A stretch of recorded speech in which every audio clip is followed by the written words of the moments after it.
Episode 7 की starting होती है। हाँ, मेन कैरेक्टर सोच रहा होता है यहाँ तक कि मैंने अभी शुरुआती ब्रीथिंग टेक्निक को प्रैक्टिस करना शुरू किया है, जिससे मेरा पेन भी चला गया। तो मुझे इस ब्रीथिंग टेक्निक को मास्टर करना होगा अपनी बॉडी का कंट्रोल पाने के लिए। और हाँ, मेन कैरेक्टर क्या होता है, और जैसे ही वह सिक्स ब्रीथ लेता है उतने में ही वह गिर जाता है कि मुझे नहीं पता था सांस लेना भी इतना कठिन हो सकता है। तभी वह दुआ से कहता है और कह रहा होता है 8 कि ये ब्रीथिंग टेक्निक यह इतनी ज़्यादा चैलेंजिंग क्यों है। ये बहुत ज़्यादा अमेजिंग है मगर फिर भी ये बहुत ज़्यादा कठिन है। तभी हमारा मेन कैरेक्टर बैठता है, कह रहा होता है क्या मेरे शरीर का दर्द पूरा जा चुका है। मुझे नहीं पता यह बुक किसने लिखी है, बट ये बहुत ज़्यादा एक्स्ट्रा ऑर्डिनरी है, एक्स्ट्रा ऑर्डिनरी है। तो यह इतनी भी ईजी नहीं हो सकती सीखने के लिए। और वो कह रहा होता है कि तुम देखते रहो, मैं इस किताब को मास्टर कर लूँगा बहुत जल्दी। तभी वह लेटा हुआ होता है, वह देखता है कि मिस योयोन। तभी दिखाया जाता है कमरे के अंदर का सीन, जहाँ पे हमारा मेन कैरेक्टर और सोयोन और उसकी एक सर्वेंट बैठे हुए होते हैं। तो हमारा मेन कैरेक्टर पूछ रहा होता है कि मिस सोयोन कि तुम मुझे यह देखने के लिए आई हो ऐसी जगह पे, वो भी एक मिसअंडरस्टैंडिंग के वजह से। तो सोयोन कह रही होती है कि मैं यहाँ तुम्हारी हेल्थ को चेक करने के लिए आई हूँ कि तुम कैसा महसूस कर रहे हो। और वो कह रही होती हैं कि मुझे माफ़ करना, ये मेरी सिबलिंग का फॉल्ट था, मैं उनके बिहाफ पे माफ़ी मांगने आई हूँ। तो वहाँ मेन कैरेक्टर कह रहा होता है इसकी कोई ज़रूरत नहीं है, तुमने मुझे पहले ही ट्रीट कर दिया था जिससे मुझे बहुत ज़्यादा पेन नहीं हुआ है। तो श्रोयान कहनी होती है मगर फिर भी मैं तुम्हारे बारे में चिंता कर रही थी, तुम जितने दिख रही हो उससे ज़्यादा हर्ट हुए हो। तो मेन कैरेक्टर कह रहा होता है कि मगर मैं अब ठीक हूँ। तो सोयान वहाँ से जाते हुए कह रही होती हैं कि माफ़ करना, मैंने तुम्हें तकलीफ़ दी, मगर मैं तुम्हारे लिए कुछ मेडिसिन छोड़ के जा रही हूँ, ध्यान से इन्हें खा लेना। ग्रैंडपा हुआंग के लिए थैंक्स ना मेरी तरफ से। तो हाँ, मेन कैरेक्टर कहता है ठीक है मिस सोयोन। और वह सोच रहा होता है कि उनके लिए तो मैंने खाली कुछ पंचेस खाए थे जिसकी वजह से मैं इतना हर्ट हो गया, मगर उन्होंने मेरे बारे में इस तरह से सोचा, तो अब मुझे स्ट्रांग होने की ज़रूरत है। और हमारा मेन कैरेक्टर दोबारा से अपनी ब्रीथिंग टेक्निक परफॉर्म करने लग जाता है। और पहले वह गिन रहा होता है ब्रीथिंग टेक्निक को, 10 ब्रीथिंग टेक्निक, 12 ब्रीथिंग टेक्निक, और फिर एक टाइम पे जाके वो उन्हें गिनना बंद कर देता है और अपनी ब्रीथिंग टेक्निक पे ही फोकस करने लगता है खाली।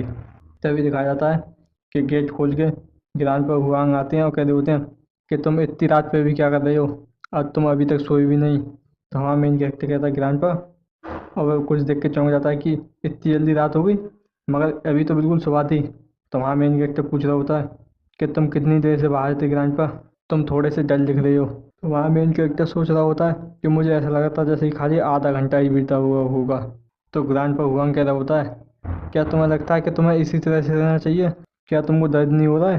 तो हाँ, मेन कैरेक्टर अपना पेट पकड़ते हुए कह रहा होता है क्या, और वो सोच रहा होता है कि अब मुझे बिल्कुल भी दर्द नहीं हो रहा है और ऐसा लग रहा है जैसे कि मेरे अंदर एनर्जी भर गई हो।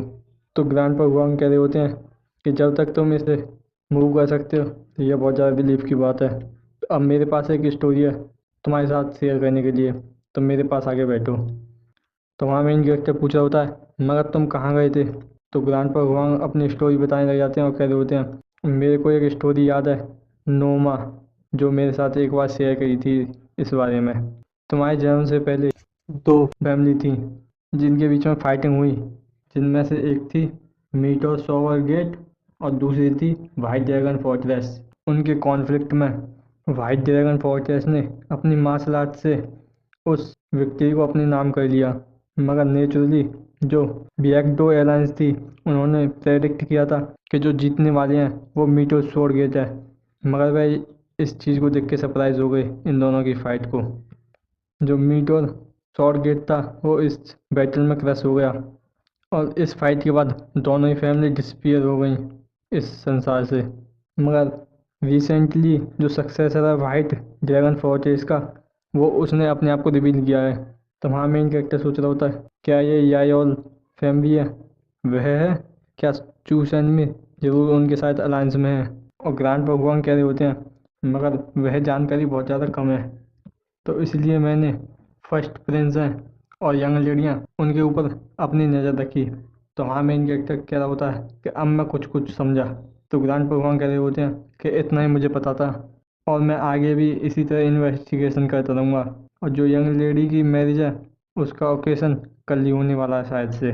और मुझे लगता है कि मुझे यायोल से फैमिली के बारे में थोड़ा सा इन्फॉर्मेशन और ज़्यादा जुटानी चाहिए।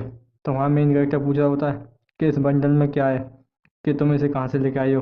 तो ग्रांडपा हुआंग कह रहे होते हैं, ये जो क्लॉथ हैं मुझे नो मा ने दिए थे जब मैं जवान था, और यह कपड़े उसने अपने हाथों से सिल के दिए थे।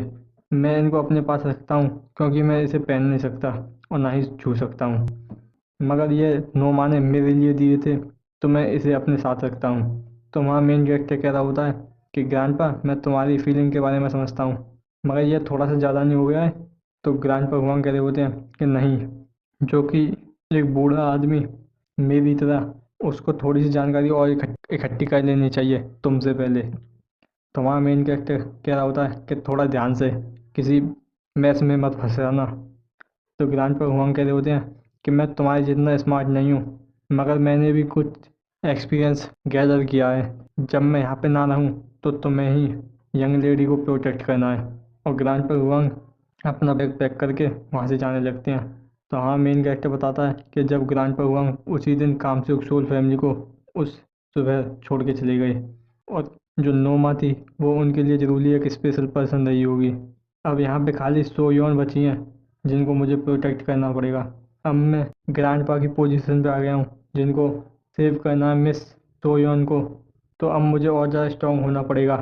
वो कह रहा होता है, और मुझे स्ट्रांग क्यों होना है, क्योंकि मुझे सबको प्रोटेक्ट करना है जिनको मैं प्यार करता हूँ, जैसे कि ग्रैंडपा हुआंग। क्योंकि मैं अपनी ज़िंदगी बिना कोई रिग्रेट के जीना चाहता हूँ, कि मैं एक ऑर्फन के रूप में पड़ा हुआ हूँ जो कि एक फैमिली में काम करता है। तो मुझे अपने के पाथ पे चलना चाहिए।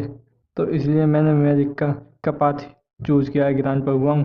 और मैंने ये रियलाइज़ किया है कि मिस सुयोन मैं अभी तुमको प्रोटेक्ट नहीं कर सकता, और जबकि तुम स्मार्ट हो और तुम कोई भी ट्रेवल से आसानी से निकल सकती हो, वो भी अपने आप से। तो तुम्हें अपने पाथ पे चलना चाहिए और मुझे अपने पे।